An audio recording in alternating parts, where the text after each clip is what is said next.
Traté de hacer una charla fundamentalmente introductoria y por otro lado también haciendo centro en los principales temas de la biología evolutiva actual y cuál es el impacto de las nuevas tecnologías que tenemos hoy en día en biología sobre la biología evolutiva, sobre conocer quiénes somos, ¿sí?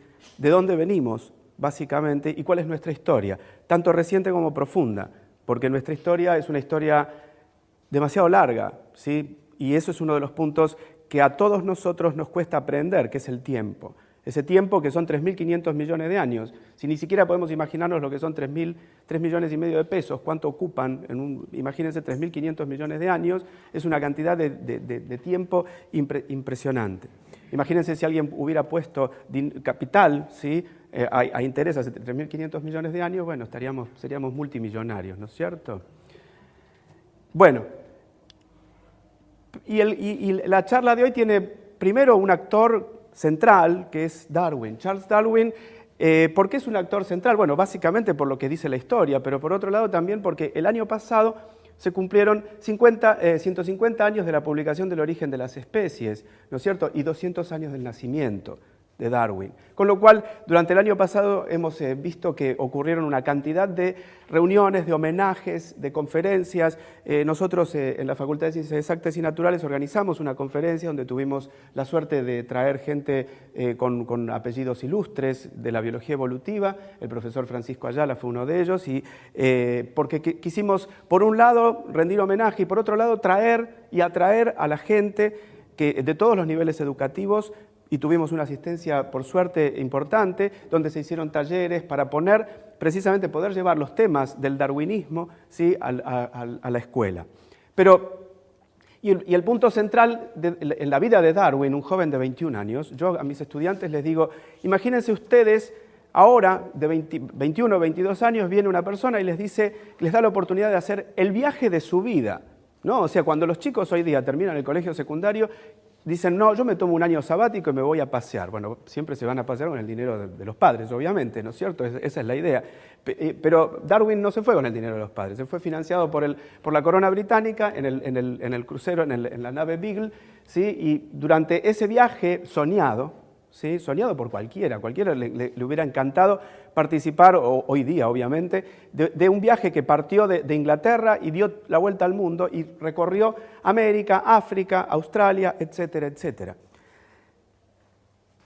Normalmente la historia, la crónica histórica, lo que plantea es que Darwin vio la luz, la idea de la evolución, ¿sí? Una vez que volvió a Inglaterra reconstruyendo lo que había visto en las Galápagos. Hoy en día, los revisores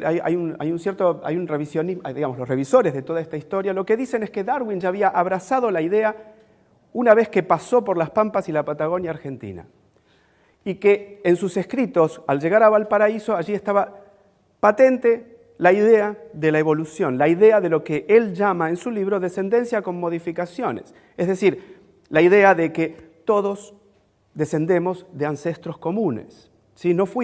Las especies no fueron creadas especialmente por una entidad superior que dependiendo de la religión, recibió distintos nombres. Pero lo importante es que Darwin fue abrazando precisamente esa idea de la descendencia con modificación, sí, en contraposición a la visión creacionista que era la dominante en ese momento. Y eso fue en Valparaíso, donde él presenció varios eventos. Por un lado presenció un terremoto, también seguido de un pequeño tsunami, cuenta la historia. Eso me enteré porque uno de los invitados a la reunión que hicimos el año pasado es un famoso geólogo que recibió varios premios recientemente, el doctor Víctor Ramos. Y él contó esos aspectos de la historia de Darwin. Pero, ¿qué es lo que vio Darwin en nuestras pampas? ¿Y qué fue lo que le inspiró y que aparecen grabados, que aparecen esas cosas explicitadas, esos escritos, en los escritos de uno de los cuadernos de notas de Darwin?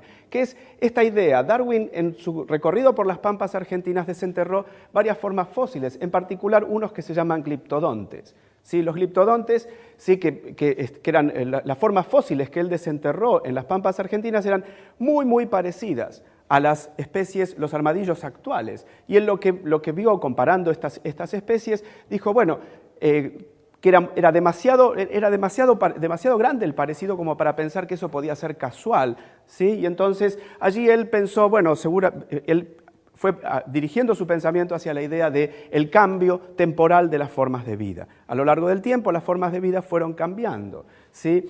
Al mismo tiempo, él también coleccionó en las pampas argentinas o vio que existían dos especies muy parecidas a avestruces, es la narración que él pone en su libro, especies parecidas a avestruces que son los ñandúes. El ñandú enano, el choique, y el ñandú, el ñandú común, el de la pampa, ¿no es cierto? Y que vio que eran dos formas diferentes y que ocupaban áreas disyuntas, no se superponían en sus distribuciones. Y entonces él dijo, pucha, entonces el fenómeno que estoy viendo de la sucesión temporal de las formas, también veo que hay un correlato espacial, formas muy semejantes que pueblan áreas disyuntas, ¿sí? Que se encuentran una en Patagonia y otra en la Pampa, en las Pampas, ¿no es cierto? Entonces él dice, bueno, esto también él lo interpretó de alguna manera pensando en la idea de que estas formas seguramente surgieron a partir de una forma ancestral, se dispersaron a distintas áreas, en este caso de la Argentina, ¿sí?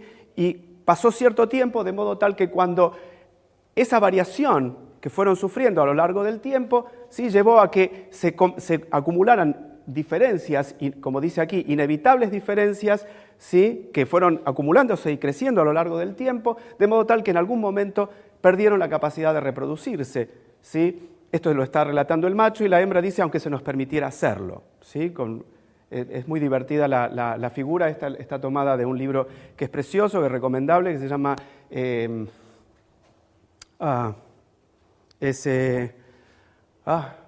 se puede comprar en los locales de Eudeva, por ejemplo, que son las biografías de ilustres, ¿cómo se llama este? Bueno, ya me va a llegar, seguramente voy a llegar a recordarlo. Por otro lado, también en las Galápagos, cuando él estudió las formas de vida que poblaban esas islas oceánicas de origen volcánico, ¿sí? Cercanas a las costas ecuatorianas, distantes, pero el continente más cercano es Sudamérica, las costas ecuatorianas, él vio que cada una de estas islas, ¿sí? Cada una de estas islas, donde coleccionó distintos ejemplares, particularmente de los famosos pinzones, unas aves que son paseriformes, si mal no recuerdo. Yo no soy ornitólogo, o sea que si alguien es aficionado a las aves, seguramente si estoy diciendo alguna tontería me lo puede recordar. Él coleccionó las distintas formas que poblaban cada una de estas islas oceánicas y, como él no era ornitólogo tampoco, él era criador de palomas, pero no era ornitólogo, agarró esas colecciones y se las envió a su ornitólogo, a un ornitólogo un especialista en aves en Inglaterra, quien le dijo, cada una de estas islas está poblada por una especie diferente. Él veía, al analizar el material biológico que Darwin le mandó, las formas que se las mandó al museo donde trabajaba este ornitólogo, al estudiarlas, él vio que tenían suficientes diferencias como para pensar que son especies diferentes. Entonces, bueno, obviamente Darwin no pudo salir de su asombro, porque la lógica que utilizó de alguna manera es pensar, bueno, si esto hubiera sido creaciones divinas, ¿por qué Dios se habría tomado el trabajo de crear formas diferentes en cada una de estas islas, que desde el punto de vista ambiental son tan parecidas? Entonces, dice la única, y por otro lado también, él lo que vio es que estas formas que poblaban estas islas, que se parecían mucho entre sí, ¿sí? Tenían una forma muy cercanamente o muy parecida desde el punto de vista de su aspecto, ¿sí? En las costas de las Islas Galápagos. Y estas observaciones fueron las que fueron, la de los pinzones, las que les comentaba del ñandú, de los gliptodontes, las tortugas también, fueron un conjunto de observaciones que fueron dándole, digamos, se le fue armando una especie no sé, se le quemó la cabeza, como dicen los chicos hoy en día, ¿sí? Y el tipo fue entonces llegando a la conclusión de que en realidad, y que lo llevó a abrazar la idea de la evolución. Entonces, bueno, Darwin volvió a Inglaterra después de ese viaje que duró unos 5 o 6 años. Imagínense un chico de 21 años que vuelve con 26 años, ¿sí? Vuelve a Inglaterra, en donde, bueno, él, después de haber, digamos, analizado toda la montaña de información que había acumulado durante ese viaje, bueno, La idea es que, y con esto de que también había llegado a la conclusión de la evolución, que es un relato mucho más veraz acerca de la historia de la vida sobre la Tierra que el mito relatado el mito que relata la Biblia. Él tardó mucho tiempo en volcar estas ideas de una manera orgánica en una obra. Sí, desde que él volvió, pasaron más de 20 años hasta que publicó El origen de las especies. ¿Qué hizo durante todo ese tiempo? Bueno, siguió investigando y no publicaba sus observaciones y sus deducciones básicamente por cuestiones de tipo externas. Básicamente el ambiente no era el adecuado para publicar una idea tan revolucionaria en ese momento. Y por otro lado, porque él decía, bueno, yo estoy viendo, la evidencia me está mostrando cuál es el relato de la historia de la vida sobre la Tierra, pero yo no puedo ofrecer un mecanismo de cómo se fueron transformando las especies. Entonces eso de alguna manera llevó a que Darwin pospusiera durante un tiempo bastante largo la publicación de todo esto, hasta que él, en este proceso de búsqueda de un mecanismo, leyó un ensayo de Thomas Malthus, ¿sí? Que se llamaba Sobre la población. Thomas Malthus era un economista, profesor, bastante neoliberal, diríamos hoy en día, o neoconservador también, si quieren, que es que él describió esto. La naturaleza es tan fecunda que cualquier intento imprudente de aliviar la pobreza provocará incrementos insostenibles en la población, exacerbando el sufrimiento que se procura evitar. Hasta donde yo sé, la naturaleza no puede ser mejorada. Es por ello que los funcionarios relacionados con el bienestar social deberían permitir que los acontecimientos sigan su curso inevitable. Es decir, si sos pobre te jorobás. Perdón que sea tan directo, pero eso es lo que decía Malthus, un economista, profesor, seguramente él hubiera estado bastante de acuerdo con la escuela de Chicago, seguramente. Deberían permitir que los acontecimientos sigan su curso inevitable y dejar que las guerras, las enfermedades y el hambre eliminen el excedente.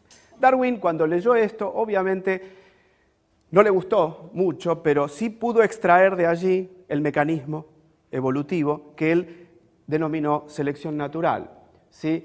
Y entonces aquí llegamos a un punto importantísimo en la historia de la teoría evolutiva, que es lo que todo el mundo, los filósofos, los científicos, en general todo el mundo llama la revolución darwiniana.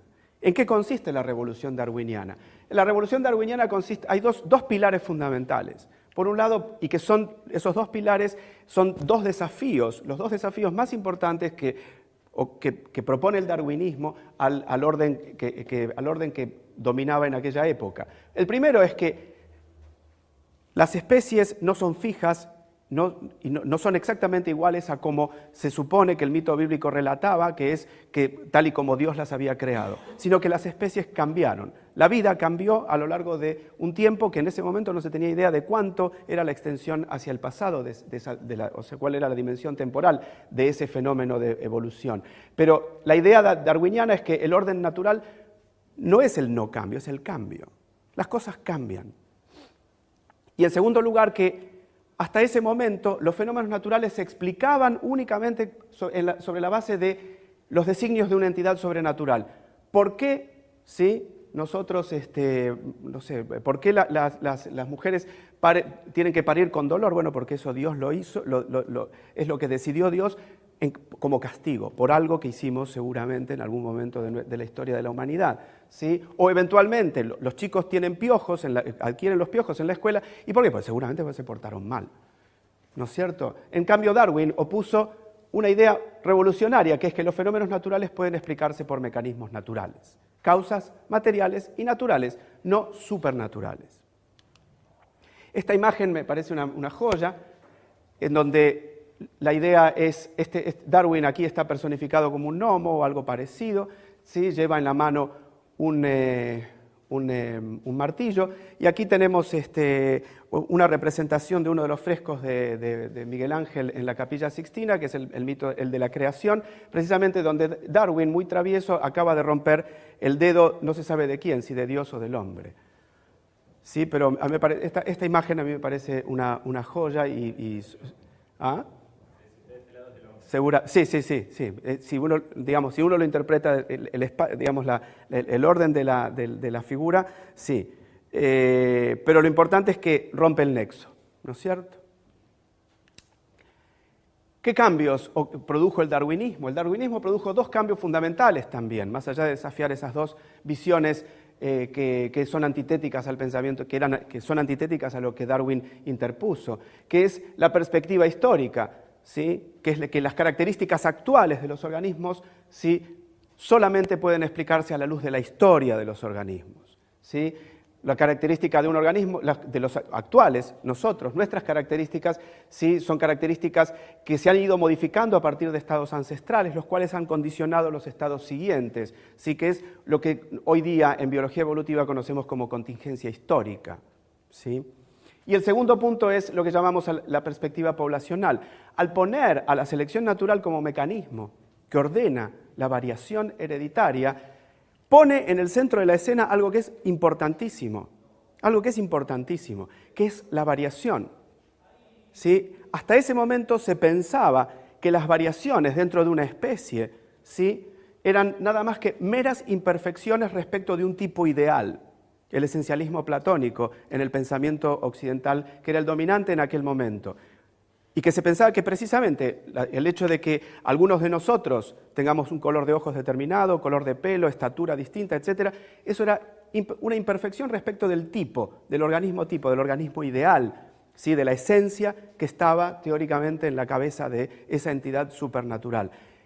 Lo que nosotros consideramos en biología evolutiva es que la selección natural es una característica de la vida, ¿sí?, y que es precisamente la materia prima sobre la que operan los mecanismos evolutivos y en particular la selección natural. En este momento entonces lo teníamos a Darwin tratando de buscar un mecanismo para explicar la evolución. En ese momento, mientras Darwin estaba escribiendo algunas de sus obras, recibió una carta de este otro señor, Alfred Russel Wallace, en donde él había llegado a la misma conclusión acerca del mecanismo que él estaba pensando en ese momento, que en realidad ya lo había hablado con sus colegas, el llamado Bulldog de Darwin, que es uno de los Huxley, creo que hay varios, Julian, Aldous y Alfred no, varios, no importa. Aldous Huxley es El Mundo Feliz, ¿verdad? Thomas Huxley, sí. Julian Huxley es uno que después vamos a ver, que se lo llamaba el Bulldog de Darwin, que es algo así como pensar que es más darwinista que Darwin, como más papista que el Papa. Se supone que Huxley era un tipo que creía mucho más en lo que Darwin estaba diciendo que el propio Darwin, aparentemente.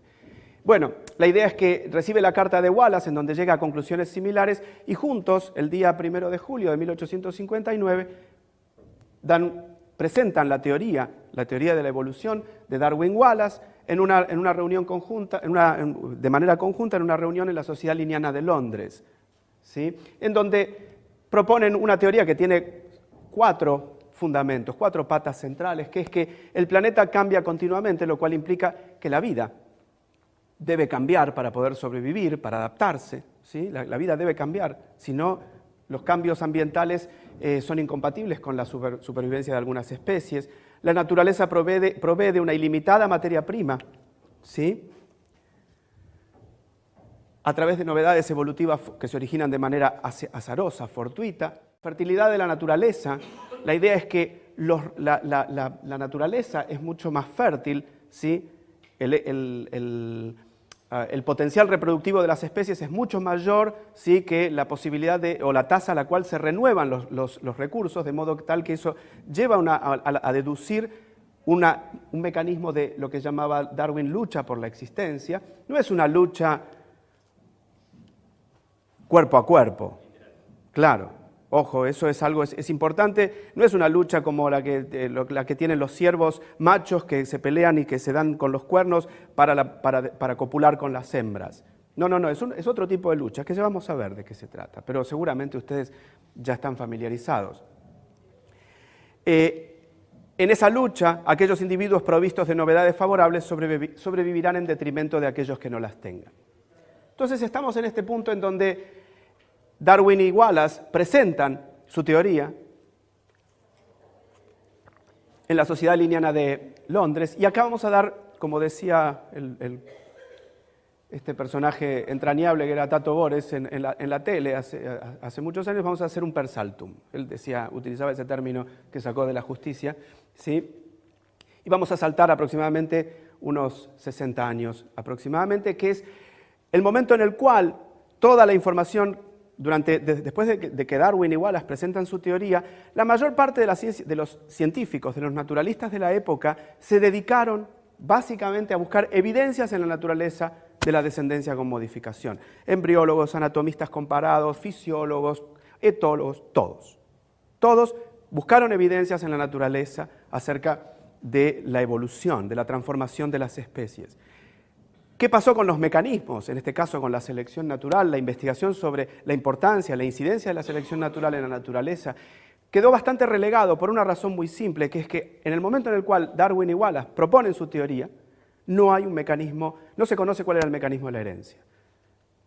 Darwin fue contemporáneo de Gregor Mendel, sin embargo, aparentemente, en ese momento Darwin no estaba familiarizado con sus trabajos, aunque algunos historiadores dicen que él de alguna manera conocía el trabajo de Mendel acerca de la herencia particulada. Pero en ese momento no había un mecanismo, no se sabía cómo era la herencia. Entonces Darwin abrazó la vieja teoría de la herencia de los caracteres adquiridos, ¿sí? que fue en su momento propuesta por el antecesor de Darwin, que podemos considerarlo de alguna manera un antecesor de Darwin en la historia del pensamiento evolutivo, fue Lamarck. Entonces, llegamos a principios, o la tercera década del siglo XX, en donde hubo una serie de científicos, biólogos, matemáticos biólogos también. Por aquí hay un matemático que es biólogo matemático, las dos cosas que es Sir Ronald Fisher. Este es también otro personaje importantísimo de la biología evolutiva que se llamaba Ernst Mayr, que murió hace unos 5 años. ¿Quién? ¿Quién? Mayr, sí, ornitólogo.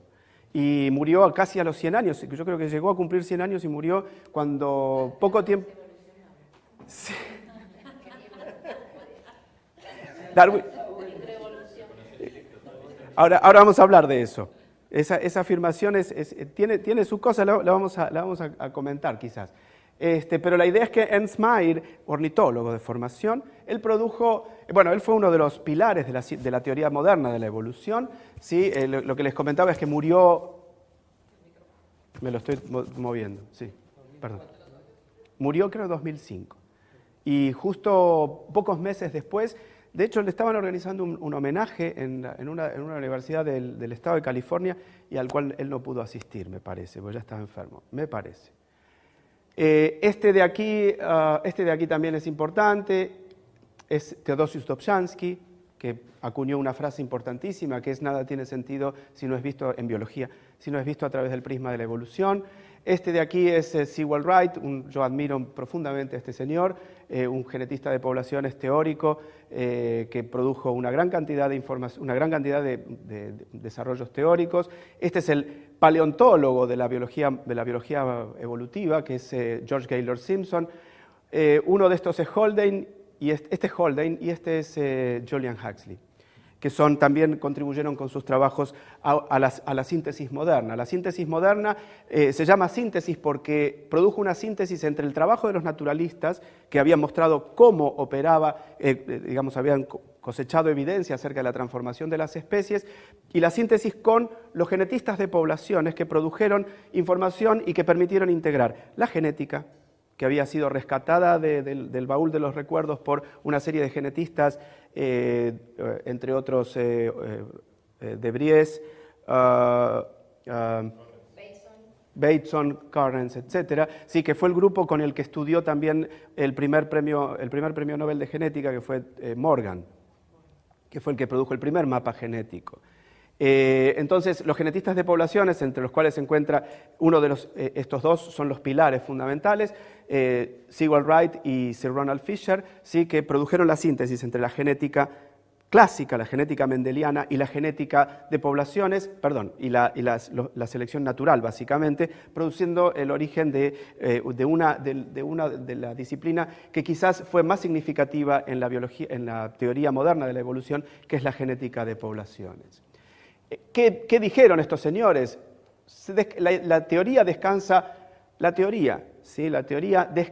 sobre 5 puntos centrales, que es, primero, las poblaciones hay mucha variación genética. Hace eje en la variación genética, pequeñas diferencias interindividuales o diferencias en cuanto al genotipo de las distintas personas que llevamos alelos distintos, por ejemplo, nuestros grupos sanguíneos. Yo soy B positivo, seguramente acá hay AB, 0, A, etcétera, etcétera. Seguro hay positivos y negativos, ¿sí?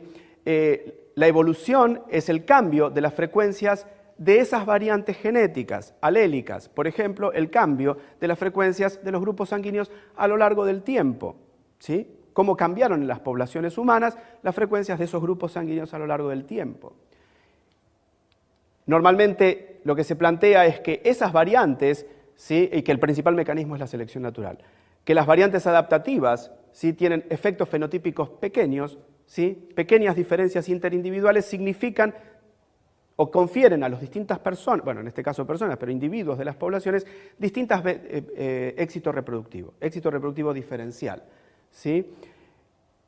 Y que, con este cambio sostenido por selección natural y otros mecanismos a lo largo del tiempo, conduce al origen de nuevas especies, ¿sí? Por la evolución de lo que llamamos aislamiento reproductivo, la incapacidad de poblaciones que son especies distintas a producir descendencia fértil o viable. Finalmente, la macroevolución, ¿sí? Es la evolución que ocurre por encima del nivel de especie, que es la disciplina que estudia básicamente cómo ha sido la evolución de la historia, o cómo ha sido la historia de la vida en el registro fósil. Básicamente esa es la materia prima que utilizan los macroevolucionistas para estudiar la evolución, que es el registro fósil. ¿Por qué marqué 3 en rojo? Porque fueron los 3 puntos que fueron criticados a lo largo del tiempo. Esto generó la primera controversia en biología evolutiva acerca de cuál es el significado adaptativo, evolutivo de la variación. Si la variación es adaptativa en el sentido de que las distintas variantes, el ser más alto, más petizo, el ser más gordo, más flaco, el tener distintas contexturas, distinto color de pelo, etcétera, etcétera, ¿está relacionado con éxito reproductivo diferencial o no? ¿O es desde el punto de vista de la adaptación al ambiente neutro? Eso generó en este caso, digamos, esto llevó al desarrollo una teoría a través de otra persona que yo personalmente admiro, que se llamaba Mutu Kimura, que murió hace unos 15 años, que produjo una teoría que se llama teoría neutralista de la evolución, que es una teoría que se aplica al nivel molecular. Es decir, que pequeñas variantes a nivel de nuestras proteínas o a nivel de nuestro ADN no tienen un significado o, digamos, un correlato sobre el éxito reproductivo del individuo que lleva estas variantes. Ellos, Kimura y sus seguidores, decían que a nivel molecular la mayor parte de las variantes que están segregando en poblaciones naturales, humanas, animales, de plantas, etcétera, son neutras, ¿sí? El siguiente, y aquí es donde se une la variación genética y la selección natural, en donde la controversia que se sostuvo durante más de 20 años entre lo que se llamaba una visión seleccionista, en donde se decía que toda la variación tiene significado adaptativo. Y cuando hablo de significado adaptativo es que estoy diciendo que tiene un correlato con el éxito reproductivo de los portadores. Y eso en contra de la visión neutralista, ¿sí? Que decían que en realidad a nivel molecular la mayor parte de las variantes que se han producido por mutación son variantes neutras, no confieren ventaja ni desventaja a los portadores. Simplemente su destino está gobernado por fuerzas estocásticas, por el azar.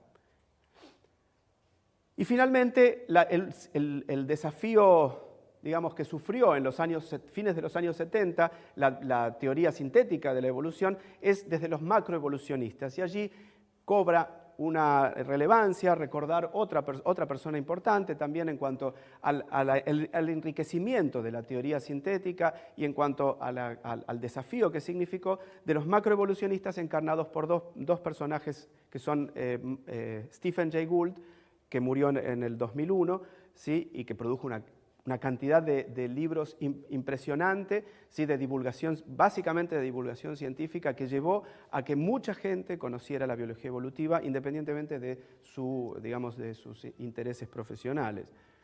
Y Niall Selvidge, 2 paleontólogos que revolucionaron la evolución. Hasta ese momento se pensaba que como dice aquí, que la evolución gradual, el cambio gradual a lo largo del tiempo, es el que lleva básicamente a la diferenciación de poblaciones en especies, de especies en géneros, géneros en familias, familias clases y así sucesivamente. Y eso de una manera continua y gradual a lo largo del tiempo.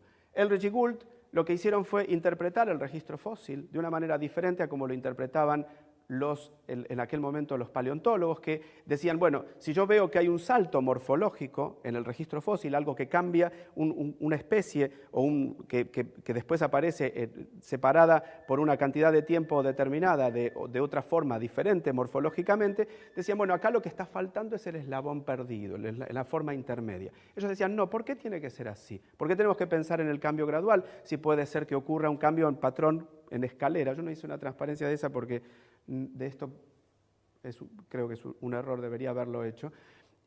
Un patrón de evolución en escalera donde las especies durante mucho tiempo geológico, miles de generaciones, no cambian absolutamente nada y de pronto se ve un salto evolutivo en el registro fósil. Que, bueno, Eldredge y Gould se tuvieron que esforzar muchísimo para poder explicar los mecanismos por los cuales eso cambiaba. ¿Puntuado le llaman? Equilibrios puntuados, sí, gracias. Sí. Esa es la idea. Bueno, desde la síntesis, ¿qué pasó desde la síntesis evolutiva? Imagínense, estamos hablando de los años 30, 40 del siglo pasado, el siglo XX. ¿Sí? Sin embargo, hasta ese momento, primero, al menos se había rescatado del arcón de los recuerdos la teoría de la herencia particulada. No se sabía todavía nada acerca de cuáles eran las moléculas en las cuales estaba almacenada la información genética. Eso ocurrió recién en 1953. ¿Sí? Con la publicación de la estructura molecular de los ácidos nucleicos, donde Watson y Crick precisamente publicaron un artículo en Nature caracterizando por experimentos de difracción de rayos X, etcétera, la estructura del ADN. Pasó mucho tiempo, en el año 2000, también para mí otra piedra, otro cambio fundamental en la historia de la biología evolutiva es la posibilidad de acceder a los genomas completos de las especies. Es decir, cuando digo genomas completos es la secuencia de nucleótidos completas de en nuestro caso, 3.500 millones de pares de bases.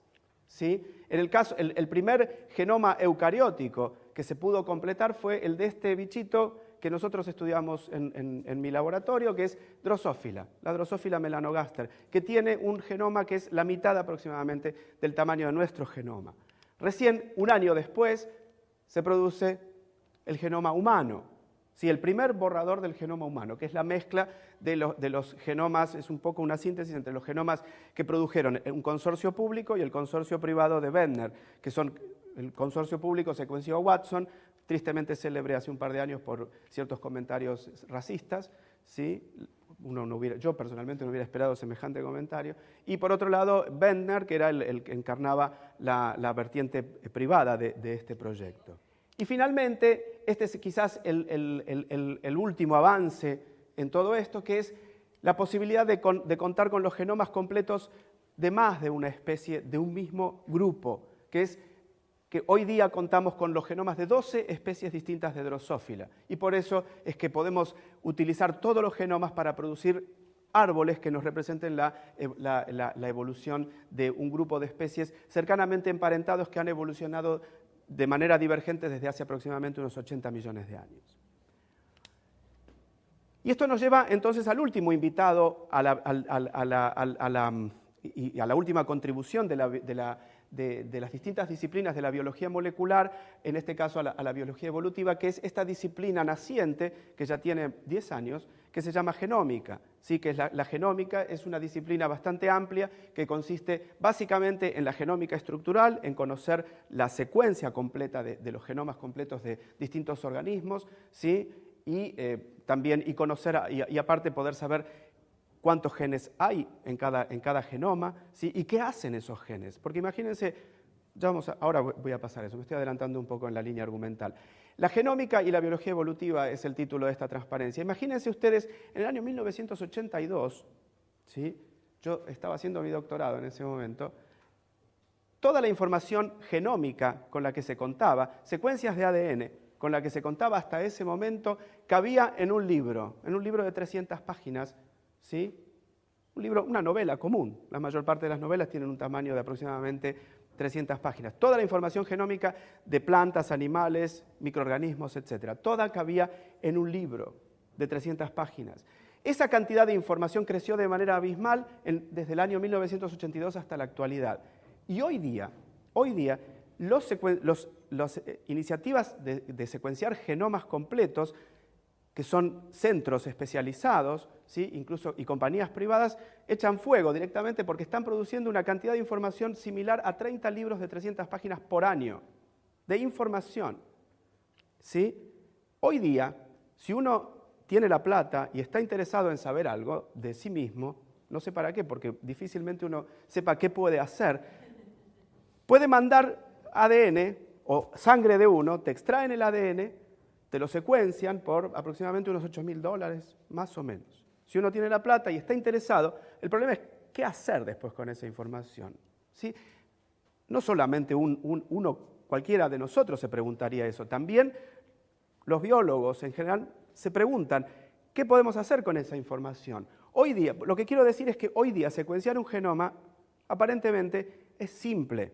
En una semana más o menos, quizás menos, ¿sí? Uno puede tener la secuencia completa, como podríamos decir como que cada uno, ¿se acuerdan? El último ciclo de Tato Bores aparecían una serie de personajes con un código de barras acá, no sé si lo vieron, ¿se acuerdan? En el canal Volver lo van repitiendo de vez en cuando. Bueno, es como tener nuestra secuencia completa, es como tener nuestro código de barras. Entonces, de alguna manera, nuestra identificación. Algún colega mío dice, bueno, eso dentro de unos años va a ser cosa de todos los días, tener el genoma, la información genómica, como tener, no sé, uno va al cardiólogo, le dan el electrocardiograma. Bueno, uno va a un biólogo molecular o una compañía de estas, y te dan el genoma completo. Te lo van a dar en varios CDs probablemente. O vayan con un pendrive importante. Bien, hoy día secuenciar un genoma no es novedad. El problema, por eso les digo, si ustedes se van a casa con el genoma completo, no van a saber qué hacer, yo tampoco, ¿eh? ¿Por qué? Porque el desafío es encontrar información en esa montaña de datos, ¿sí? Por eso es que el papel más importante en este caso lo juegan los bioinformáticos, esa mezcla híbrida entre un computador y un biólogo, matemático y un biólogo, ¿sí? El desafío es encontrar datos en los colosales bancos de información, es descodificar esa información, saber, primero, dónde hay genes. Porque un biólogo molecular hoy sabe qué estructura, tiene un gen. Sabe que tiene una región que se llama promotora, una región de inicio del mensaje. Entonces, más o menos, tienen ciertas pistas como para saber dónde hay genes, buscar genes en el genoma, ¿sí? Y uno puede ubicar quizás la mayor parte de los genes de esos genomas. Ahora, el problema es, bueno, muy bien, vos sos un gen, pero ¿qué haces? A menos que uno tenga cierta información adicional que sepa que un gen, cuando muta, produce, por ejemplo, alguna enfermedad metabólica o alguna enfermedad hormonal o lo que fuere, uno puede identificar qué es lo que hace ese gen. Pero en general es muy difícil de saber. Ese es el desafío, saber dónde están los genes pero más importante es saber qué hacen. Y al saber qué hacen, lo que estoy diciendo es cómo un individuo, cuando se forma la cigota, cómo el programa escrito en el ADN, ¿sí?, en el genotipo, termina produciendo toda la secuencia de eventos que determinan que se produzca el fenotipo. Ese es un desafío central en biología evolutiva, en la biología del desarrollo hoy en día, saber cómo pasamos de un genotipo a que se forme, a que se exprese el fenotipo. Y por otro lado también, a los biólogos evolutivos nos importa mucho eso también, porque de esa manera podemos intentar identificar en el ADN cuáles son los cambios que están implicados en la adaptación de las especies a su ambiente. Mucho se habla en distintos círculos acerca de la naturaleza humana, ¿no es cierto? ¿Qué es lo que nos hace humanos? ¿Por qué? ¿Qué es lo que nos diferencia a nosotros de las especies hermanas? Por ejemplo, el hombre de Neandertal, con el cual no solamente compartimos las distintas áreas de Europa, Asia, sino también los datos actuales lo que están diciendo es que hibridaron, especies Homo neanderthalensis y Homo sapiens hibridaron. Hace poquito salió publicado un artículo del genoma, un borrador de un parcial de un genoma de 5 individuos de Neandertal, de la especie Homo neanderthalensis, que muestran que hoy día nosotros, algunos, muy probablemente, la mayor parte de nosotros seguramente tenemos ancestralidad europea, quizás alguno de nosotros lleve algún alelo de algún hombre de Neandertal en los genomas. Entonces, ¿qué es lo que nos hizo diferentes respecto del hombre de Neandertal o de las otras especies hermanas? ¿Sí? Por ejemplo, saber cómo adquirimos esto que llevamos arriba de los hombros, ¿sí? El cerebro, que es ese órgano que está aparentemente, bueno, que está obviamente relacionado con nuestra capacidad interminable de desarrollar tecnología y modificar el ambiente. ¿Sí? Y esa tendencia en cuanto al incremento de la masa encefálica es una tendencia que hace 1 millón de años aproximadamente las formas ancestrales que existían en aquel tiempo, los paleoantropólogos verificaron una duplicación del tamaño del cerebro aproximadamente. Entonces, saber dónde reside, ¿sí? Dónde reside la información implicada en ese cambio, en este órgano que para nosotros es tan importante, que es el cerebro, o el ojo, por ejemplo, o distintas características. Entender cómo evolucionaron esas características, cómo evolucionó esta capacidad de caminar erguidos, por ejemplo, ¿sí? U otras características que nos hacen más humanos que otros humanos, ¿sí? Porque Neandertal también es humano, porque es del mismo género, Homo, ¿verdad? ¿Ah? ¿El Homo? ¿Cuál? Neandertal. No sabemos nada, no sabemos mucho de Neandertal. Lo que sí sabemos es que tenía ciertas, tecnología también.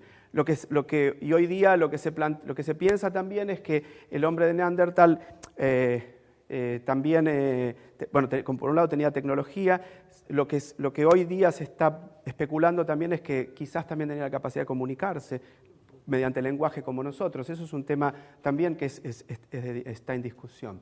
Pero más allá de todo, el ADN, ¿sí? Lo que están haciendo los genómicos, los especialistas en genómica, están produciendo una gran cantidad de información. Pero al contar con un genoma, ¿sí? En el ADN tenemos una vasta fuente de información que es donde está escrita nuestra historia, ¿sí? Está escrita nuestra historia. Y esa historia, lo que vamos a ver es que confirma lo que Darwin pensaba, ¿sí? Esta figura, que es donde en ese libro, en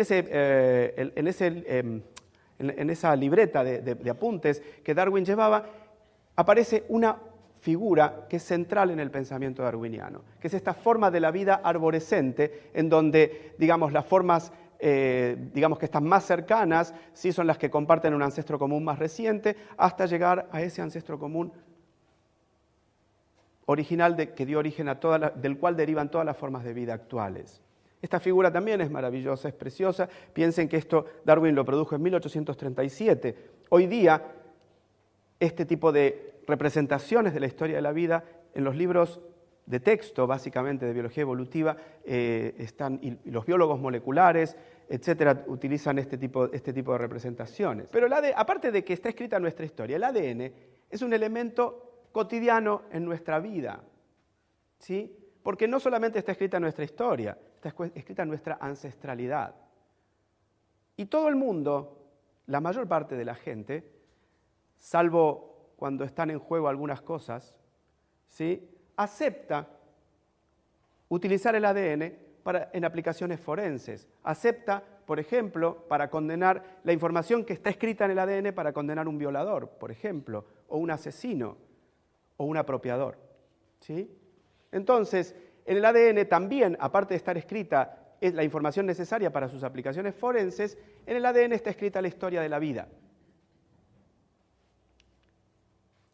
Sin embargo, la mayor parte de la gente acepta la aplicación forense. Sin embargo, por ejemplo, en Estados Unidos, el 50% de la gente duda o niega la evolución. Hace poco salió publicada una encuesta en donde se hacían preguntas a la gente, al común de la gente, sobre contenidos evolutivos, nuestro origen, distintas cosas. En Estados Unidos y Turquía son los países en los cuales la idea de la evolución eran los países en donde menos había permeado la idea de la evolución. En el común de la gente, el 50% en Estados Unidos duda o niega la evolución. En Estados Unidos, especialmente en los estados más campesinos, digamos, los del centro. En los estados costeros, en general, California, el estado de Nueva York y toda la zona de Nueva Inglaterra, etc. Allí en general, la mayor parte de la gente es mucho más, si quieren, más culta en el sentido evolutivo, ¿sí? Pero en el centro, en los estados del centro, en los estados más campesinos, en general son estados mucho más conservadores en ese sentido. De hecho, está El juicio del mono, la película que tuvo ya creo que 3 o 4 ediciones, donde se enjuicia a un maestro por haber enseñado, eso es en los años, no sé, 30, 40, 20. Ok.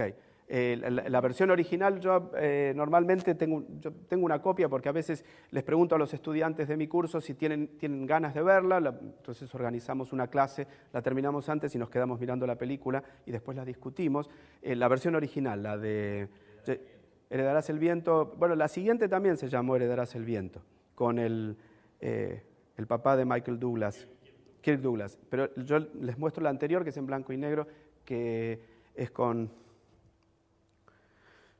Bueno, tampoco me acuerdo el nombre de los actores. ¿Eh? Sí, es preciosa, la película es muy buena. La de Jack Lemmon y Kirk Douglas también está buena, que es la segunda que yo vi. Pero ahora creo que se hizo una nueva. Bien, entonces, aceptar las aplicaciones es sencillo, pero aceptar las implicancias evolutivas es muy difícil. ¿Por qué es difícil? Veámoslo en el sentido de analizar los 3 componentes del argumento darwiniano. Son 3. La variación, central en el argumento darwiniano. La selección natural, también central en el argumento darwiniano. Y el tiempo. Las razones para el rechazo del argumento darwiniano siguen siendo las mismas que en el siglo XIX. Que es, por un lado, la dificultad de entender cómo evolucionaron estructuras complejas. Es muy difícil para gente que no tiene conocimiento o un nivel cultural mínimo, ¿sí? Entender cómo evolucionó una estructura tan compleja como nuestro ojo, por ejemplo. ¿Sí? Y por otro lado también, esto es importantísimo, que es la enorme dimensión temporal de los fenómenos evolutivos. ¿Sí? Es difícil concebir la idea de lo que significan 100 millones de años, ¿no es cierto?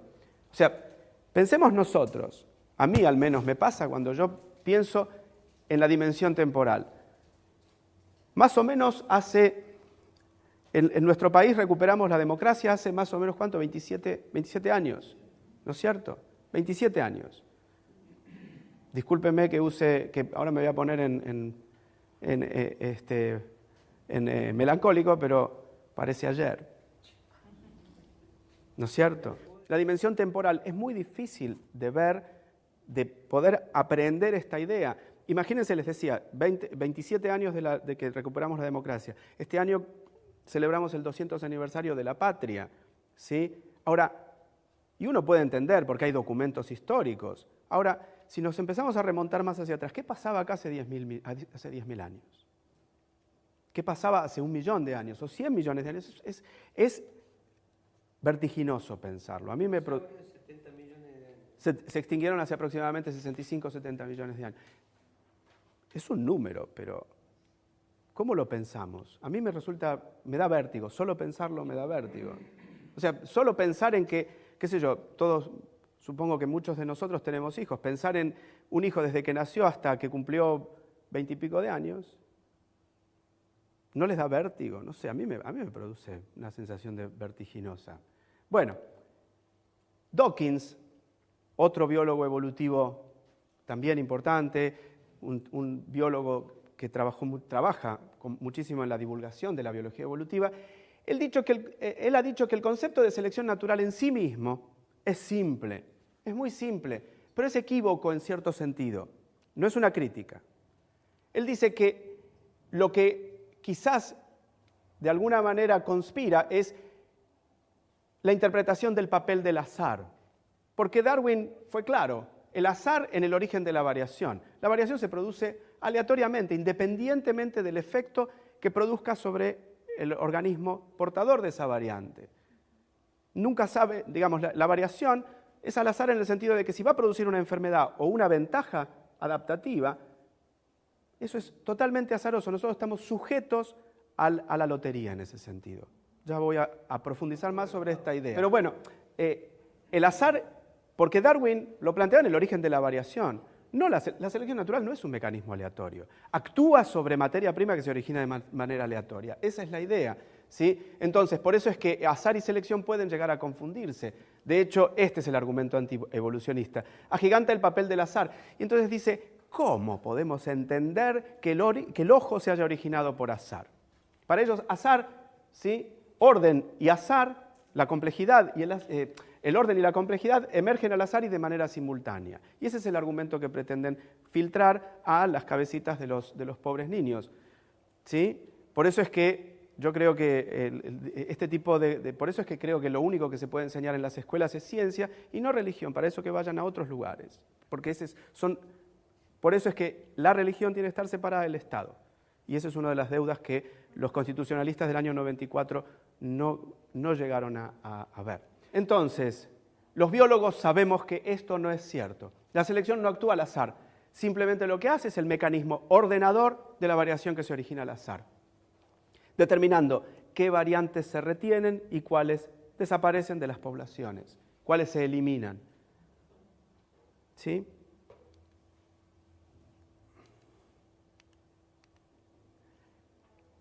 Pero hay algo que es importante, que es que la gente, el común de la gente, todos nosotros, cuando salimos de nuestra casa al barrio, vemos que todo sigue igual, más o menos. O sea, nada cambia, entonces es muy difícil pensar, ¿sí? La gente observa el orden de la naturaleza y las adaptaciones de los organismos, y les cuesta entender que haya azar en esto. Les cuesta. Vencer esa incredulidad implica entender la relación entre azar, selección natural y tiempo, y ese es el objetivo de lo que queda de la clase. ¿Cuánto me queda? ¿Media hora más o menos?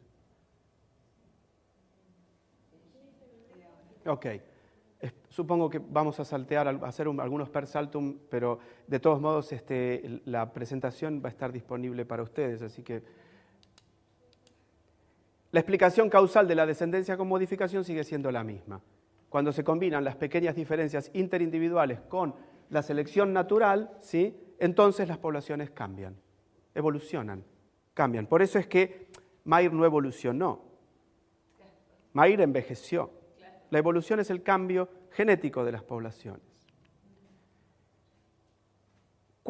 A Einstein le preguntaron... Hay que morir más rápido. ¿Sí? No, por favor, no. No. A Einstein en algún momento, no me acuerdo la referencia exacta de la fecha, le preguntaron cuál es la fuerza más potente de la naturaleza.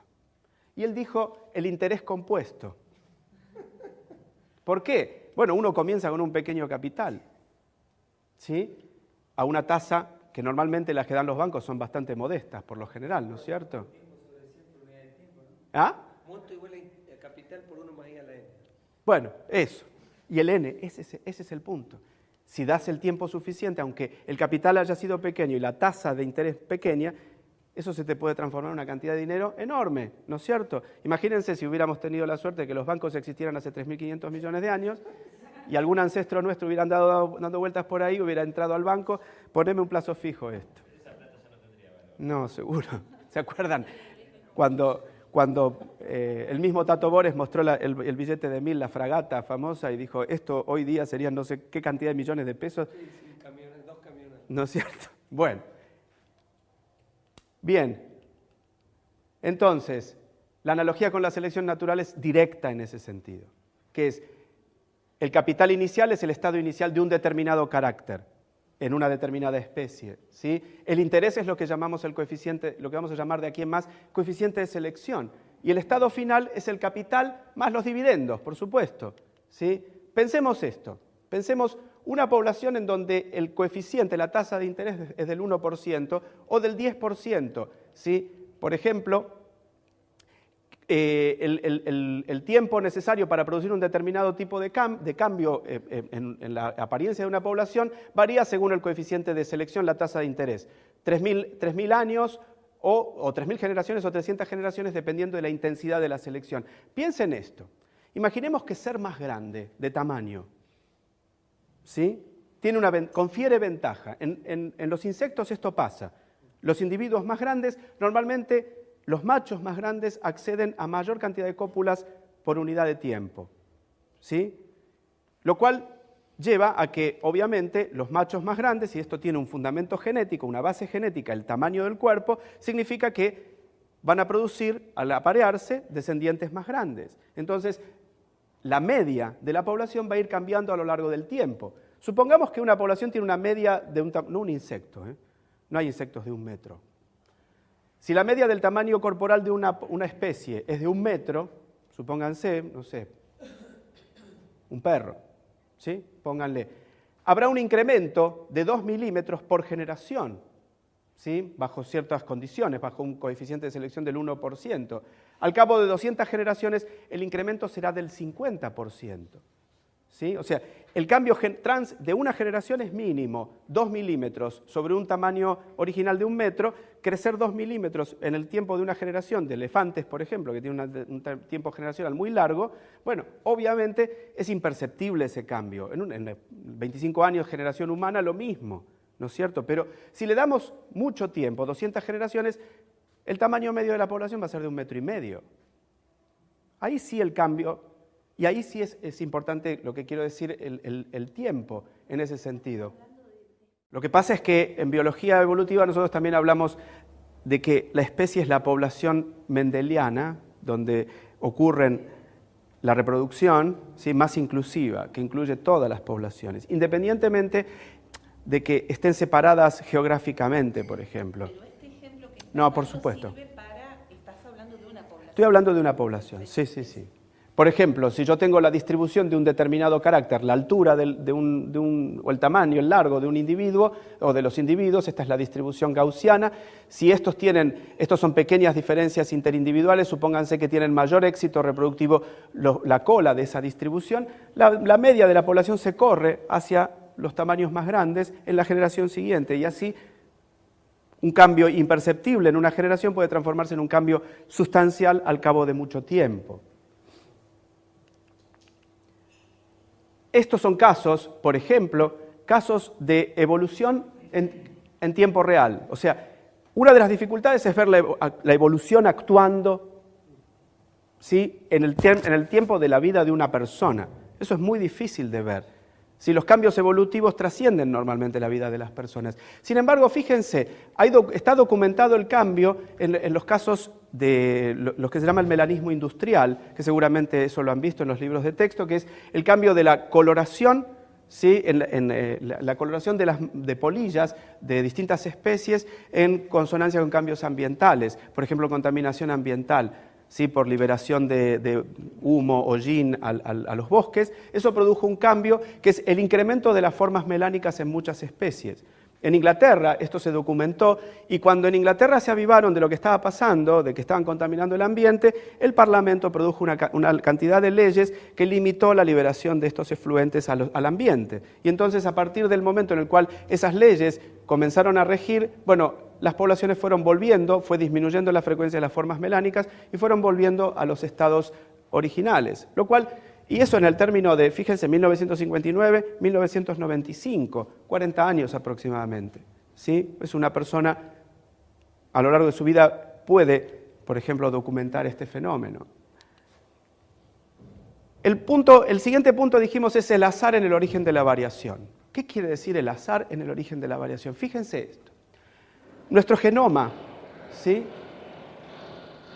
tiene... Sí, esto se ve que hubo algún error ahí. Tiene 7 por 10 a la 9 pares de bases. Yo les dije antes 3,5 por 10 a la 9. En realidad es el doble de eso porque nosotros recibimos 3,5 por 10 a la 9 del papá y 3,5 de la mamá, ¿verdad? Dadas las tasas de mutación de un ser humano, en nuestra especie, dadas las tasas de mutación, una persona al nacer sería portadora de 175 mutaciones. Es decir, cualquiera de nosotros tenemos 175 diferencias que vienen la mitad, más o menos, de mamá y la otra mitad de papá. Es decir que somos distintos. No es que recibimos exactamente la mitad de lo que tiene la madre y la mitad de lo que tiene el padre, sino que también se han producido mutaciones. Nosotros somos portadores de combinaciones genéticas que son únicas e irrepetibles. Nunca más se van a repetir, excepto que tengan algún hermano gemelo por ahí, pero que seguro que también tiene diferencias. ¿Sí? Por un lado, la mayoría de esas mutaciones, 175 mutaciones que llevamos, diferencias respecto de nuestros progenitores, la mayoría no tienen efecto. ¿Por qué? Por la complejidad del genoma. Ocurren donde no hay información significativa. El genoma, esos 7.000 millones de pedacitos de información, bytes de información, ¿sí? La mayor parte de ellos no tienen información significativa. Algunos de esas mutaciones ocurren en o cerca de un gen y no afectan el funcionamiento del gen. Son desde ese punto de vista adaptativo, son neutras. Algunas son recesivas, su efecto queda oscurecido por el alelo dominante y su efecto puede ser tolerable o neutro, ¿sí? Entre las que sí tienen efecto. La mayoría son perjudiciales. Es lo siguiente: si hay alguna mutación que tiene efecto, seguro, lo más probable es que sean perjudiciales. ¿Sí? Solo unas pocas son beneficiosas. Entonces, si unas pocas son beneficiosas, ¿cómo explicamos la evolución adaptativa? Si solo hay muy pocas mutaciones beneficiosas. Ahora vamos a eso. Primero, tenemos que calcular cuál es la probabilidad de que ocurra una mutación que es favorable. Un ejemplo. Tenemos un gen en el ratón que está relacionado con la producción de pigmentos. ¿Sí? Forma parte del conjunto de genes que están relacionados con la producción de melanina. ¿Sí? Ese gen MCR1 tiene 10 sitios que al mutar producen un fenotipo melánico. Supongamos que a los efectos adaptativos el tener un fenotipo melánico es mejor que no tenerlo, porque permite, por ejemplo, mimetizarse con el ambiente, con las rocas o la vegetación en un área para evitar los predadores. Supongamos que por cada 10 a la 9, 1.000 millones de pares de bases, ocurren 2 mutaciones. Es una tasa de mutación más o menos normal. Por base, por nucleótido estoy hablando, ¿sí? Un gen normal tiene aproximadamente 1.000 nucleótidos, es decir, 1.000 sitios que pueden mutar, que pueden cambiar. Entonces, vamos a tener con estas tasas de mutación una mutación cada 500.000 individuos. ¿Sí? Una mutación cada 500.000 individuos, que se convierten en 40 mutantes melánicos, por todo lo que dijimos antes, 10 sitios que al mutar producen un fenotipo melánico. ¿Sí? Esto se convierte en 40 nuevos mutantes melánicos por cada 1.000 millones de individuos, es decir, una probabilidad de una mutación melánica en 25 millones de individuos. Re poco, para explicar cómo puede evolucionar el fenotipo de una población, ¿no es cierto? Poco. Sin embargo, en la población hay supónganse que es una población que tiene 5.000 hembras, que producen en promedio, estamos hablando de ratones, 5 descendientes, ¿sí? 5 crías por año. Va a haber 25.000 nacimientos. Si multiplicamos estos números, 25.000 nacimientos por 1 en 25 millones de individuos, que es la cantidad de mutaciones, va a haber un ratón negro. Considerando una generación por año, va a haber un ratón negro cada 1.000 años. Uno solo cada 1.000 años. ¿Sí? Es decir, que en 1.000.000 de años vamos a tener 1.000 mutaciones melánicas. Esto es lo mismo que dijimos antes. Si dejamos pasar el tiempo, un pequeño capital se puede producir una millonada. Poco, ¿verdad? Sigue siendo poco. Sin embargo, son pocas mutaciones, pero sin embargo es mayor que la chance de ganar la lotería. Uno puede ganar la lotería comprando, si compramos 10.000 billetes, tenemos la chance de ganarla cada 7.500 años. Entonces, ¿dónde está el secreto? La gente no cree en las potencialidades de la selección natural, pero sigue comprando billetes de lotería. Ese es paradójico, ¿no es cierto? Es decir, uno cree en que es esa idea de que uno se va a salvar de alguna manera, ¿no? que tenemos, pero bueno. El espejo de Alicia. Bueno, ¿cuánto tiempo tarda en que una variante de esas melánicas, desde que aparece hasta que se hace única variante en la población, cuánto tarda? Depende del coeficiente de selección. Si tiene una ventaja de ser melánico, implica una ventaja de un 20%, los melánicos dejan un 20% más descendientes que los no melánicos, esa variante va a tardar 100 generaciones en fijarse. En una drosófila, que tiene aproximadamente unas 10 generaciones por año, ¿sí? 99 generaciones es poco tiempo, ¿no es cierto? En un hombre ya es un poquito más. ¿Qué pasa con el argumento del tiempo? La historia de la vida y la diversidad precede nuestra propia historia. Ahora les voy a mostrar una transparencia que también seguramente conocerán, que es el calendario cósmico de Carl Sagan. ¿Cómo podemos conocer lo que pasó en el pasado remoto? Eso está escrito en el ADN, en los genomas. Para poder reconstruir la historia, esa información está escrita en los genomas. El punto es que hay que dar con las herramientas para poder arrancar y encontrar información en esos bancos de datos. La dimensión temporal. Yo les decía que nosotros, toda la historia ocurrió antes que llegáramos nosotros. ¿Sí?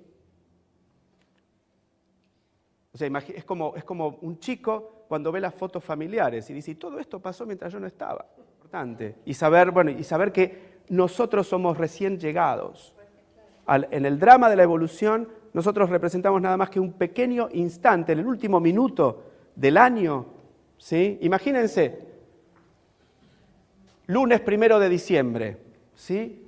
Allí es la formación de una atmósfera en la Tierra. Recién acá tenemos los primeros gusanos, ¿sí? Acá, ponen formación, pero aquí empieza la evolución, el 16 de diciembre.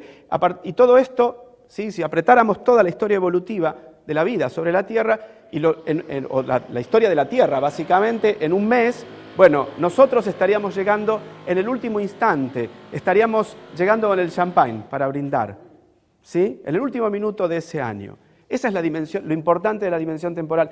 Hacer entender, yo sé que es muy difícil, pero para mí lo más importante es hacer entender a la gente en general, a los chicos, a los estudiantes, que antes que nosotros apareciéramos hay un montón de cosas que pasaron, no solamente en la vida de las generaciones anteriores de los estudiantes, sino también la historia de la vida sobre la Tierra. Bien, el siguiente punto es la variación y la selección natural. Las variantes que se agregan en las poblaciones, como ya vimos, pueden ser, por un lado, perjudiciales, pueden ser neutras, su comportamiento evolutivo lo describe lo que llamamos la teoría neutralista, la evolución aleatoria, estocástica de las variantes genéticas. No hay ninguna fuerza determinística que gobierne su evolución, simplemente azar, suerte y verdad, dados. Como decía tu nombre, sí, Abel decía, Dios juega a los dados. Sí, en cierta manera hay dados en esto. La mayor parte de las mutaciones que tienen algún efecto son perjudiciales y son filtradas por un tipo de selección natural que llamamos selección negativa, que es una selección encargada de purgar las variantes perjudiciales, que obviamente al ser perjudiciales tienen menor éxito reproductivo, entonces la posibilidad de que pasen a la siguiente generación es menor que la de una variante que es neutra o eventualmente una que es beneficiosa, cuyo destino está gobernado por otro tipo de selección, es la otra cara de la moneda, la positiva. Bien, ¿qué ejemplos tenemos? El primer ejemplo lo llamo yo genes inmortales. ¿Por qué? En 1966, uno de estos es el estudiante de doctorado y el otro es el profesor. Estos dos señores visitaron el parque Yellowstone con un objetivo, eran biólogos, que es de buscar hasta qué límites ambientales podía llegar la vida. Y llegaron al parque Yellowstone a ver si había algo que pudiera vivir en las altas temperaturas de las aguas surgentes, las que salen por los geysers, esos agujeros que hay en la Tierra, en esa zona. Entonces, esto es un estanque, ¿sí?, de agua surgente a alta temperatura. Lo que hicieron, agarraron un portaobjetos, lo ataron y lo pusieron colgando en los geysers y lo llevaron al laboratorio y lo miraron. Y vieron este tipo de cosas que parecen bacterias. Entonces ellos dijeron, bueno, sí, bacterias que tienen la particularidad de que pueden vivir a altísimas temperaturas, son organismos termorresistentes. Lo llamaron Thermus aquaticus. Lo interesante es que después hubo gente que hizo una carrada de dinero con este tipo de organismos porque, como son organismos termorresistentes, toda su maquinaria celular, ¿sí?, también es termorresistente. Las enzimas, que son tan sensibles a altas temperaturas, no se desnaturalizan en las de estos organismos. Entonces servían una de estas enzimas, que es la que permite producir, polimerizar el ADN, es una aplicación tecnológica que sirvió para producir in vitro, sintetizar ADN in vitro, ¿sí?, utilizando una enzima que no es necesario que la síntesis se haga cuidando la temperatura. Básicamente hay que saber cuál es la dinámica de la reacción. Entonces dijeron, bueno, descubrimos estas bacterias, lo llamamos Thermus aquaticus. Sin embargo, tiempo después hubo otras personas que descubrieron que en realidad estos animalitos, ¿sí?, los termorresistentes que andan por acá, se trataba de un nuevo reino de la vida. No eran ni bacterias, ni, ¿sí?, procariotas, ni eucariotas. Se llamaban arqueas, ¿sí?, que son algo intermedio, ¿sí? Descubrieron un nuevo reino. Resulta que mucho tiempo después comenzamos a acceder a información genómica de arqueas, bacterias, eucaria. Y resulta que lo que vemos es que todos estos, una vez secuenciados, vemos que hay cosas que compartimos los eucariotas, ¿sí?, animales y plantas superiores, con bacterias y con arqueas. Hay alrededor de 500 genes que son comunes a toda forma de vida. Por ejemplo, más o menos, aproximadamente unos 500 genes. Son genes que existen hace más de 2.000 millones de años y conservan parte de su texto. Son genes inmortales. Ahora bien, la pregunta es, ¿se acuerdan que yo les dije, si una mutación nueva tiene efecto, lo más probable es que tenga un efecto perjudicial, ¿no es cierto? Entonces, ¿estos genes cómo mantuvieron su texto a lo largo de tanto tiempo? ¿Porque evitaron la mutación? No, no es que evitaron la mutación, sino que hay algo que son genes que tienen una secuencia tan particular que tiene que ser conservada para que cumplan una función básica. Por ejemplo, genes que sirven para lo que en los textos se encuentra como housekeeping, el mantenimiento de la casa, de la célula, ¿sí?, que son funciones básicas compartidas por todo tipo de célula. Entonces, la selección natural elimina todas las mutaciones perjudiciales y mantiene el texto a lo largo del tiempo, ¿sí? Y solamente eliminó las perjudiciales y conservó solamente las favorables, ¿sí? Son genes que desempeñan procesos celulares universales sujetos a fuertes restricciones evolutivas y selectivas.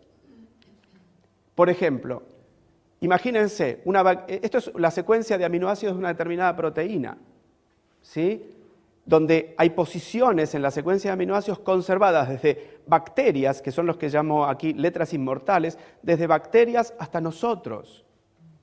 Y un montón de posiciones, las que están sombreadas en verde, de esa proteína. Cada una de estas letras es un aminoácido.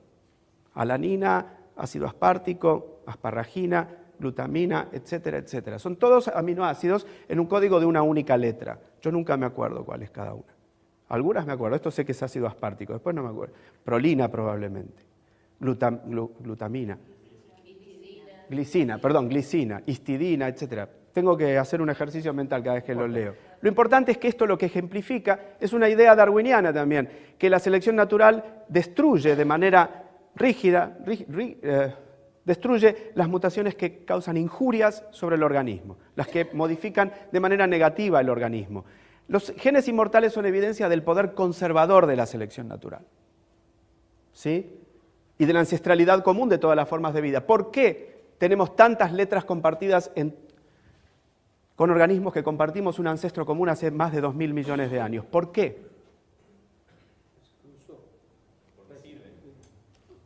¿Tu nombre?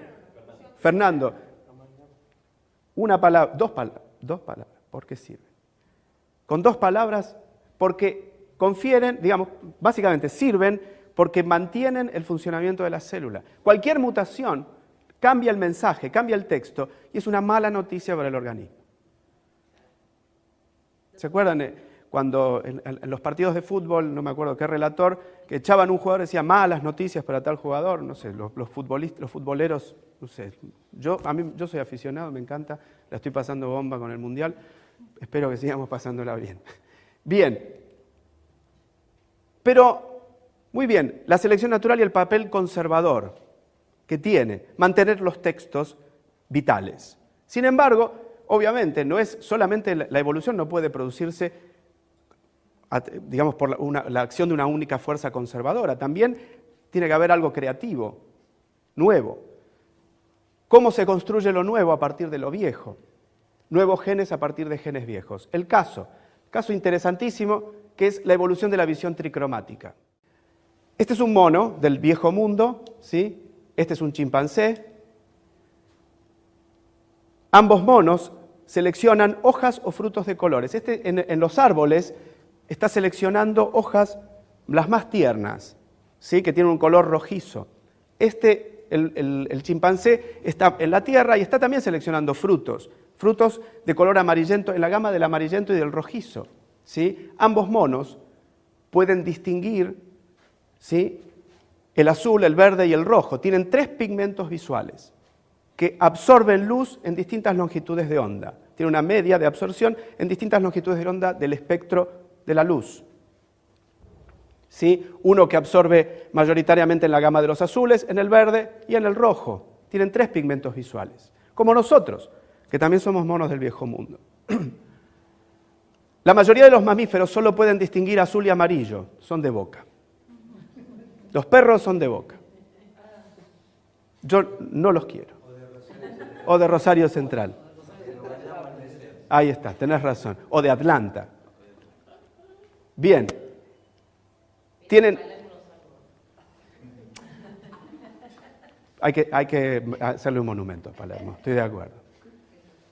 La mayoría de los mamíferos solo pueden distinguir azul y amarillo porque tienen solo 2 pigmentos. Uno que absorbe en esta gama y el otro que absorbe en un punto medio entre la gama de lo que llamamos longitud de onda larga y media, ¿sí? A diferencia de la mayor parte de los vertebrados que tienen más pigmentos visuales. Tienen como 4 o 5, los peces, por ejemplo, las aves, los reptiles, etc. ¿Sí? Entonces la pregunta... Si el sentido de la vista es tan importante, ¿por qué los mamíferos tienen, en general, excepto los primates, los monos, y dentro de los primates, los monos del viejo mundo, tienen una visión tan pobre comparada con otros vertebrados? Bueno, eso también es parte de nuestra propia historia, que es los mamíferos, en general, tenían hábitos nocturnos, ¿sí?, hasta la extinción de los dinosaurios, hace 75 millones de años. ¿Sí? Tenían hábitos nocturnos, obviamente, porque era el momento en el cual podían salir a forrajear cuando había menor probabilidad de ser predados. Y en esas condiciones, obviamente, el tener una visión más o menos desarrollada no es relevante, ¿sí? Porque a la noche se ven menos. Eso. Todo a la noche. Bien.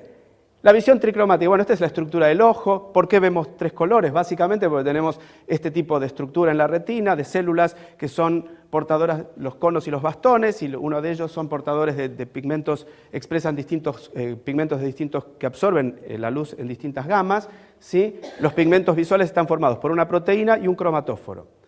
Y la sensibilidad a la luz de un pigmento visual está determinada por la exacta secuencia de la proteína, ¿sí?, y la interacción que produce la proteína con el cromatóforo. Esta información se transmite desde el ojo hasta el cerebro, que es donde se procesa, y se produce lo que vemos, por supuesto. ¿Qué es lo que digo ahí? ¿Sí? Cuando la luz llega a los cromatóforos, causa cambios en el pigmento y esta información llega a las áreas visuales del cerebro donde se integra. En humanos y monos del viejo mundo hay 3 pigmentos, el de longitud de onda corta, short, medium, medio, y large, ¿sí? Como si fuera que vamos a comprar ropa. Lambda. Lambda. El lambda, eso, longitud de onda, ¿sí? Acá están los valores, 420 nanómetros, etc. Bien, entonces, la mayoría de los mamíferos solo tienen 2 genes, y aves y peces 4 o más. Entonces, ¿cuándo se originó? Eso significa que si las formas ancestrales de los mamíferos tienen 2 genes, ¿de dónde sacamos los primates del viejo mundo el tercer gen? ¿De dónde salió ese gen? Bien, uno puede saber cuándo apareció esa capacidad, ese tercer gen, mapeando la característica en una filogenia. Esto es una filogenia de primates, ¿sí? Y lo que vemos es que, excepto este taxón de acá, que es un mono del Nuevo Mundo, ¿sí? Que se llama Aotus, todas las formas, hombre, chimpancé, dos especies de chimpancé, gorila, orangután y otros monos, de todos los monos, excepto este, todos compartimos la visión tricromática. Eso significa que entonces apareció la visión tricromática después que los monos del Viejo Mundo se separaron de los monos del Nuevo Mundo. ¿No es cierto? Los monos americanos, ¿sí?, se separaron de los monos africanos. ¿De acuerdo? Seguramente cuando se produjo la deriva continental, etcétera, etcétera. Eso lo que nos permite es saber cuándo ocurrió esta mutación. Uno recurre, en este caso, a una filogenia, un árbol representativo de las relaciones evolutivas de los taxones que queremos estudiar, de los animales, en este caso, que queremos estudiar. Esta es una filogenia reconocida, aceptada, ¿sí?, donde vemos que nuestra especie hermana son los chimpancés. ¿De acuerdo? ¿Cómo se originó ese nuevo gen? Se originó a partir de la duplicación de un único gen ancestral. Estos dos genes, una vez que se duplicaron, ¿sí?, permanecen uno al ladito del otro en uno de los cromosomas, que creo que es el X.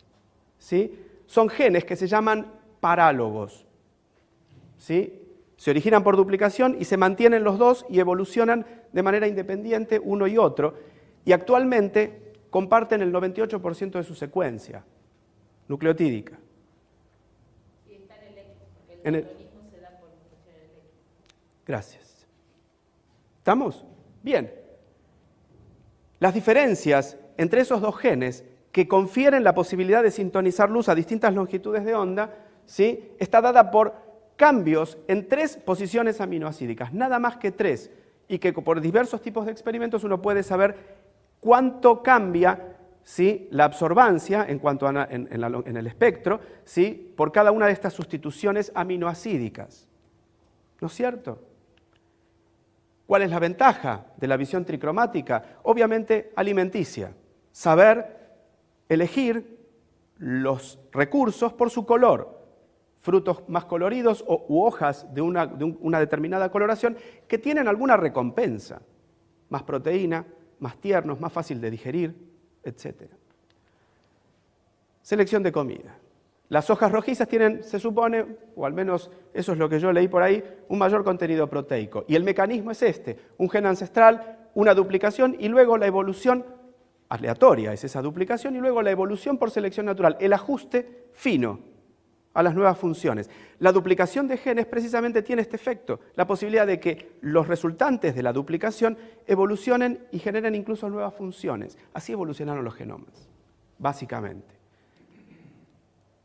Pero la selección natural, ¿sí?, por un lado ya hemos visto el papel conservador, el papel creativo, pero también en nuestros genomas podemos encontrar otras cosas que se llaman genes fósiles. Son genes cuyo uso y función se han abandonado por la relajación de la selección natural. Miren este caso. Esta es la latimeria. ¿Sí? Es un pez que es clave en la evolución de los tetrápodos. ¿Sí? Estos son las aletas lobuladas típicas. ¿Sí? Es un pez que tiene, digamos, se ha estudiado muchísimo por el papel que ocupa en la evolución de los vertebrados tetrápodos. Este animal vive en cuevas durante el día y caza durante la noche, como si fuera un adolescente, más o menos. ¿Sí? Bien. Entonces, llama la atención. Vive en las profundidades oceánicas, sale durante la noche. ¿Cuál es el sentido que tiene la visión? ¿Qué pasa con la visión, con los genes? Bien. Mira, Fernando. Primero, no tiene genes funcionales que codifiquen para, o reconocibles que codifiquen para los pigmentos que absorben a longitud de onda media y larga. No tiene. Sí, que sí están en la mayoría de los vertebrados, incluidos los peces. Y el tercero es un gen que no es funcional. Es decir, que no necesita la vista. Y entonces eso significa que, como no necesita la vista, la selección natural no puede mantener a raya las mutaciones perjudiciales que se producen, porque no hay ninguna ventaja ver mejor en un animal que tiene estos hábitos. ¿Sí? El gen fósil es un gen que, por alguna razón, perdió su funcionalidad. O sea, el bombardeo de mutaciones en los genes, en los genomas, sigue ocurriendo.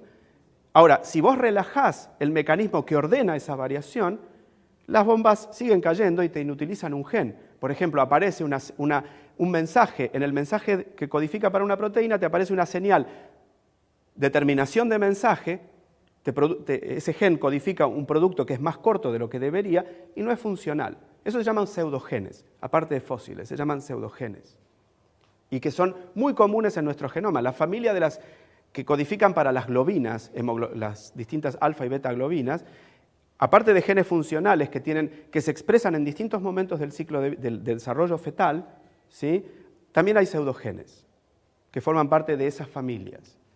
Por ejemplo, en otros organismos, el delfín, la ballena y otros animales marinos, los genes que codifican este tipo de... El gen que absorbe en la longitud de onda de los azules, sí también son genes fósiles que han quedado inutilizados. La cuestión es, ¿qué pasó si los cetáceos, ¿sí?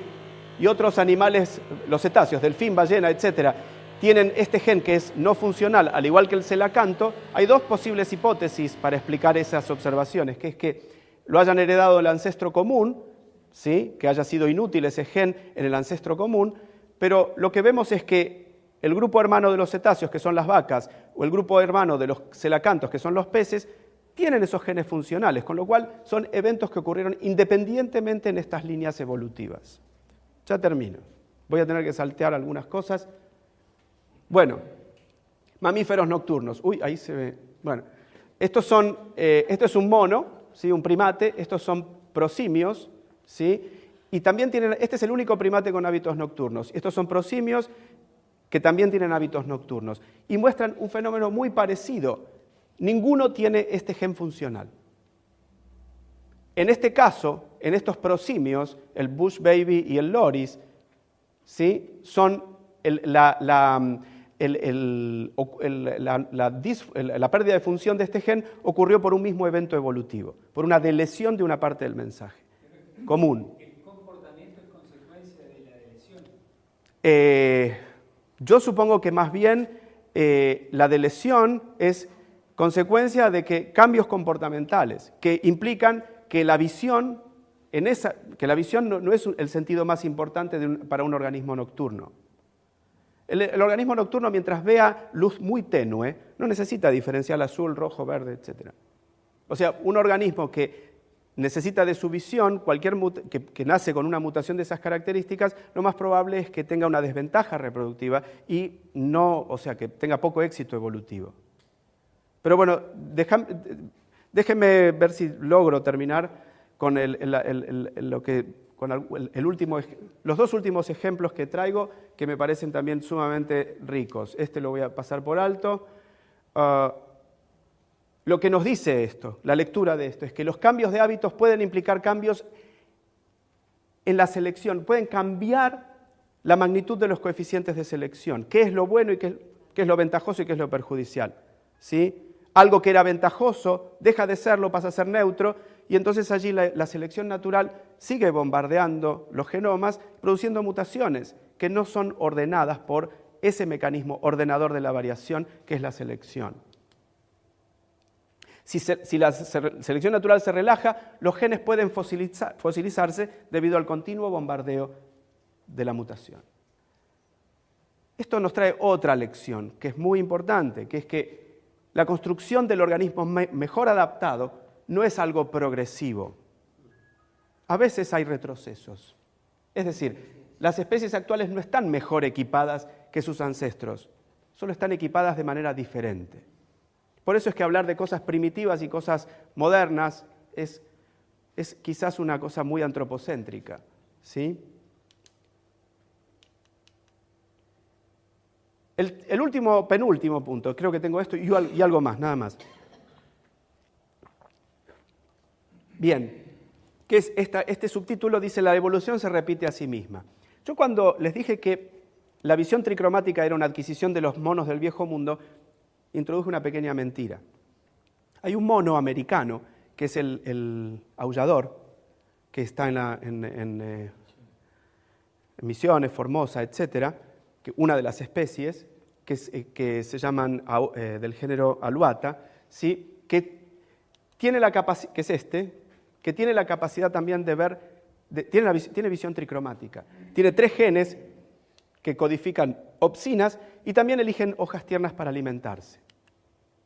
La pregunta es porque estos monos comparten un ancestro, digamos, lo heredaron de un mismo ancestro, o eventualmente se trata de un fenómeno como, por ejemplo, en este caso de convergencia evolutiva, donde un ictiosaurio, un delfín y un tiburón, que son cosas totalmente distintas, evolutivamente hablando, comparten una misma forma aerodinámica que está, obviamente, que les confiere ventaja a la hora de nadar en el mar, por ejemplo. O el ala de un murciélago, de un pterosaurio y de un ave. Son estructuras distintas que evolucionaron de manera independiente, pero que tienen formas muy parecidas y básicamente por un fenómeno que llamamos convergencia evolutiva. ¿Cuál es la hipótesis, digamos, cuál es la explicación para el caso de la visión tricromática en el caso de los monos aulladores? Adquisición independiente o ancestralidad común. Básicamente lo que esperamos es que si lo heredaron de un ancestro común, todas las especies y sus hermanas van a llevar el carácter. Ahora, si es convergencia evolutiva, ¿sí? No necesariamente la especie hermana de una especie focal no va a llevar el carácter en cuestión. Y eso es lo que pasa en el caso de los monos aulladores. La duplicación de las opsinas ocurrió 2 veces en la historia evolutiva, en el ancestro común de los monos del viejo mundo y en el ancestro del mono aullador. Todos los aulladores tienen visión tricromática. ¿Y cómo ocurrió eso? Bueno, la filogenia nos dice que los aulladores adquirieron el carácter independientemente de los monos del viejo mundo. La genómica nos muestra que se trata de duplicaciones independientes. Sin embargo, y las duplicaciones ocurrieron una muy profunda en la historia evolutiva hace 30, 40 millones de años y otra más reciente, hace 10, 15 millones de años. Pero hay algo que es interesantísimo y nos muestra la potencia que puede tener un mecanismo como la selección natural para producir capital a partir de muy poco dinero, como dijimos en la analogía con el interés compuesto, que es que si nosotros analizamos los 2 genes que resultaron de la duplicación, el que determina la absorbancia en el rango del verde y en el rojo, ¿sí? Tienen las mismas sustituciones de aminoácidos que las que vimos antes en los monos del viejo mundo. Es decir, que hay algo que apareció más de una vez en la historia evolutiva de un mismo grupo, en este caso de los primates, pero apareció más de una vez, lo cual nos dice la fuerza que puede tener la selección en llevar, digamos, en detectar, por un lado, y el detectar, por favor, entre comillas, este tipo de variantes que producen una ventaja. Bueno, esto lo voy a pasar por alto. También, cualquier cosa, nos ponemos en contacto por email, si estos ejemplos son también interesantes. El último caso, que es las aves y la percepción del ultravioleta.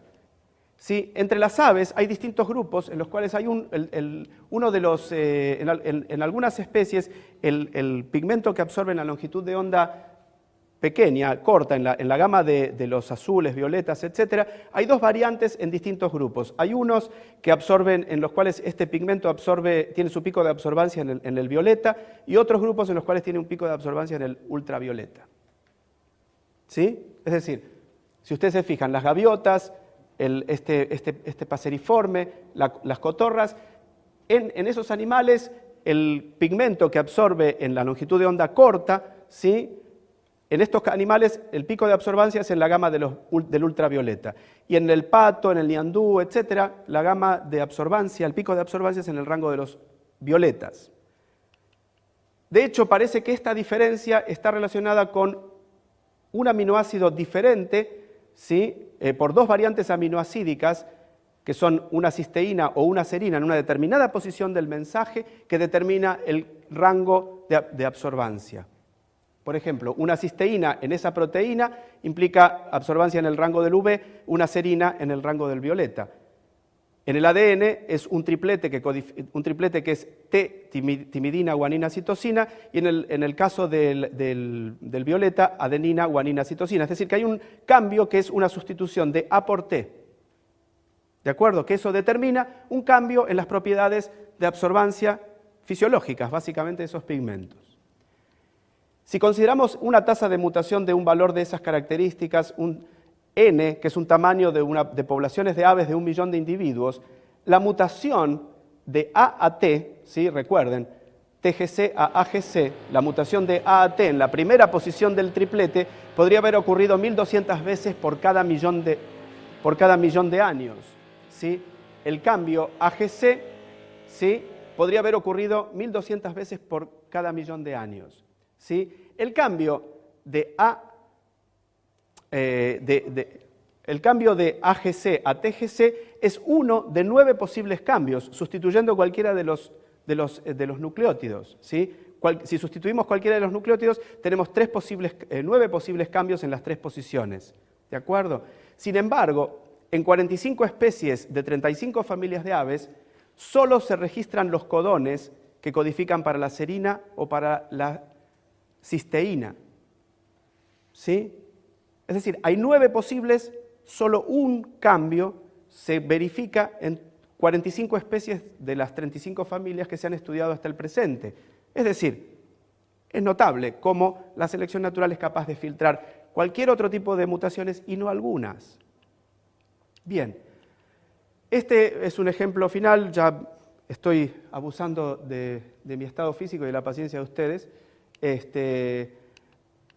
Cualquier cosa nos volvemos a... Este es el caso de humano de la anemia falciforme, les pido que cualquier cosa me preguntan, hay mucha literatura al respecto, pero la genómica comparativa es una disciplina que nos brinda evidencia de la evolución por selección natural al nivel más fundamental, que es al nivel de los genes.